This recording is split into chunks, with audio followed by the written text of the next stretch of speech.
Hi everyone दोस्तों, आप सभी को पता है कि ई कल्याण 2024, 2025, 2026 अभी तक के बहुत सारे ऐसे छात्र हैं जिनके खाते में पैसा नहीं मिला है। और आप सभी को पता है कि अभी झारखंड में प्रोटेस्ट चल रहा है। और भी प्रोटेस्ट क्या चल रहा है भाई, एग्जाम के लेकर। और पिछले 8 महीने से जो भी लोग जो कि सीजीएल वगैरह का जो ऑलरेडी एग्जाम निकाल चुके थे,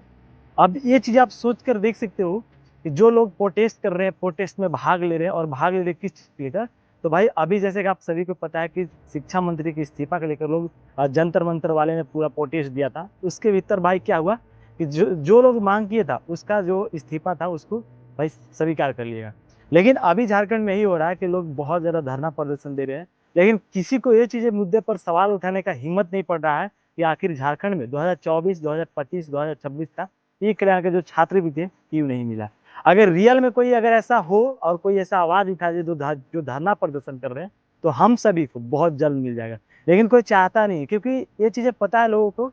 कि जो फालतू की चीजें है जहाँ पे लोगों का बहुत बड़ा नुकसान जाने वाला है। जैसे कभी मैंने आपको सीजीएल का बात किया, तो उसके लेकर जो लोग 8 महीना पहले एग्जाम देकर जॉब को पकड़ने वाले थे, कुछ लोग जॉब भी कर रहे थे, उन सभी को जॉब के हाथ से मतलब क्या हुआ, जो पकड़ा हुआ था उसके हाथ से भी हाथ कर दिया गया। तो इन सब चीज़ों को लेकर प्रोटेस्ट में लोग सवाल उठा रहे हैं कि आखिर एग्ज़ाम रद्द हो रहा है, एग्ज़ाम कैंसिल हो रहा है, अब पेपर लीक हो रहा है, इसके लेकर लोग मुद्दे उठा रहे हैं। लेकिन सही में जो झारखंड में प्रोटेस्ट हो रहा है, तो प्रोटेस्ट को लेकर ना ई कल्याण के ऊपर आज तक के किसी बंदे ने सवाल नहीं उठाया। और फिलहाल अभी आप सभी को पता है कि झारखंड में कुछ ऐसा मुद्दा आ चुका है कि अगर आप झारखंड में हो और झारखंड के हर एक इतिहास चीज़ें आप जानते होंगे, तो जितने भी झारखंड में उत्पाद होता है, जैसे कि आप सभी को पता है झारखंड में बहुत ज़्यादा कोयला होता है। तो उस कोयला को हम लोग फॉरेन कंट्री हो चाहे इंडिया से बाहर, यानी कि केंद्र सरकार को हम लोग देते हैं। यानी कि अपने राज्य में जो भी चीज़ें होता है वो अपने केंद्र सरकार को देते हैं। और केंद्र सरकार जो हो वो हमें एक्स्ट्रा टैक्स के रूप में पे करता है। यानी कि जो हमारा झारखंड में खनिज है, जो हमारा खनिज झारखंड में पैदा होता है, उस खनिज में हमारा अधिकार नहीं है बल्कि केंद्र सरकार के अधिकार। क्यों अधिकार है? जबकि हम अपने राज्य में सारी चीज़ें खनिज हो रहा है और उस खनिज से हम अपने देश का अपने राज्य का भविष्य को उज्ज्वल नहीं कर सकते हैं, तो कहीं न कहीं इसमें हमारा हाथ नहीं है। तो अभी कुछ ऐसा हुआ है कि जो भी टैक्स आता था, जैसे कि आप सभी को पता है कि अभी एक बिल पास हुआ है केंद्र सरकार के द्वारा कि उस बिल में अब झारखंड से जितने भी खनिज उत्पाद चीज़ें जो बाहर जा रहा था, उसमें जो हम सभी पे एक्स्ट्रा टैक्स के रूप में पैसा मिलता था, जिससे हम सभी को भैया सामान्य योजना, ई कल्याण छात्रवृत्ति, इस तरीके की योजनाओं का लाभ मिलता था। फिलहाल अभी उन सारे लाभ को मिलना बंद हो सकता है। मैं इसलिए इस वीडियो को बना के बोल रहा हूँ, ताकि जो चीज़ें से हम लोगों को पैसा मिलने वाला था वो सारी चीज़ें बंद हो गया। और आप सभी की चीज़ें और क्लियर कर देता हूँ कि जैसे कि आप सभी को पता है कि बहुत सारे लोग हमारी वीडियो में कमेंट करते हैं कि भैया हम एससी कैटेगरी के हैं लेकिन हमारा पैसा मिल गया है। कुछ लोग बोलते हैं कि भैया एससी कैटेगरी का पैसा मिल गया है, एसटी का, ओबीसी का अभी तक नहीं मिला है। तो मैं आप सभी को एक चीज़ क्लियर कर देता हूँ कि जब से कुछ लोगों को पैसा मिलना स्टार्ट हुआ, अभी तक ना ही एससी कैटेगरी के स्टूडेंट को मिला है, ना एससी को मिला है, ना ओबीसी को मिला है। तो भाई ऑलमोस्ट बात किया जाए तो अभी फिलहाल 70% जो कि झारखंड के जितने भी छात्र हैं, छात्राएं हैं, उन सभी को पैसा नहीं मिला है। अब ये चीज़ें हमें समझ नहीं आ रहा है कि लोग इतने बड़े बड़े मुद्दे पर सवाल उठा रहे हैं, जहाँ पे शिक्षा मंत्री को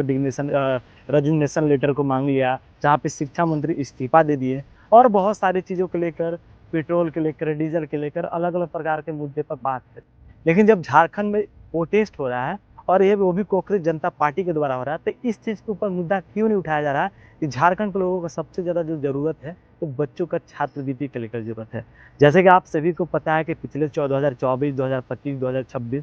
का जो छात्रवृत्ति नहीं मिला है, तो इसको लेकर लोग क्यों नहीं जवाब दे रहे हैं, क्यों नहीं इसके ऊपर मुद्दा उठा रहे हैं। आप सभी में से बहुत सारे लोग ऐसे भी होंगे कि कमेंट में अपना अपना राय दीजिएगा कि भैया मैंने भी बहुत टाइम से अपना इंतजार किया है 2026, 2025 का, लेकिन मेरा भी नहीं मिला है। तो मुझे ये चीज़ें समझ नहीं आ रहा है कि इतने बड़े बड़े चीज़ों के ऊपर लोग मुद्दा उठा रहे हैं, लेकिन अगर कोई भी व्यक्ति जो कि प्रोटेस्ट में भाग ले रहा है और कोई मुख्य अतिथि हो, अगर सही में ई कल्याण के ऊपर कोई बात करने वाला हो और उसके ऊपर मुद्दा को उठाने वाला हो, तो हम सभी को जो छात्रों का प्रॉब्लम आ रहा है वो बहुत जल्द मिल जाएगा। ऐसा नहीं कि हमारा राज्य गरीब है, गरीब होने के बजाय अगर हमारा राज्य सरकार पैसा नहीं दे रही है तो हमें केंद्र सरकार देगा, तो ही हमको ई कल्याण का छात्रवृत्ति मिलेगा। हमारे राज्य में इतना सारे चीजें, खनिज उत्पादन हमारा राज्य है कि अगर केंद्र सरकार चाहे, राज्य सरकार चाहेगी तो बहुत सारी चीजों को दे सकता है, बल्कि दूसरे चीज़ों का कोई इसमें हाथ बटाने की ज़रूरत नहीं कि हमें केंद्र सरकार जो भी चीज़ें फंड देती है, उसके हिसाब से हमें एक कल्याण का छात्रवृत्ति मिलेगा। हाँ, ये चीज़ें जानते हैं कि अभी जो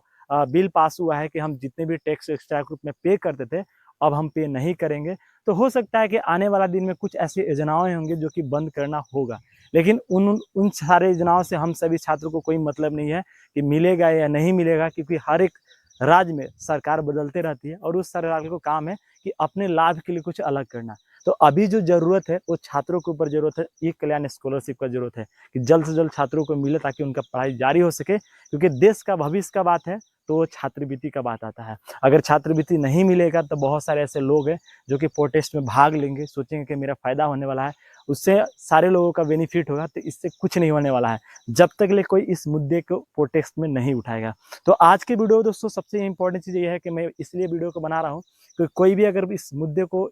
अगर प्रोटेस्ट में उठाएगा तो बहुत जल्द हम सभी को 1 से 2 दिनों के अंदर ई कल्याण का जो छात्रवृत्ति है वो मिल जाएगा। आपका क्या राय है अपने इस वीडियो में ज़रूर अपना राय दीजिए और हमारे चैनल को भी सब्सक्राइब कर दीजिए। इसी तरीके का आपको वैल्युएबल कंटेंट मिलेगा जिससे आप सभी को बहुत ज़्यादा हेल्प मिलेगा।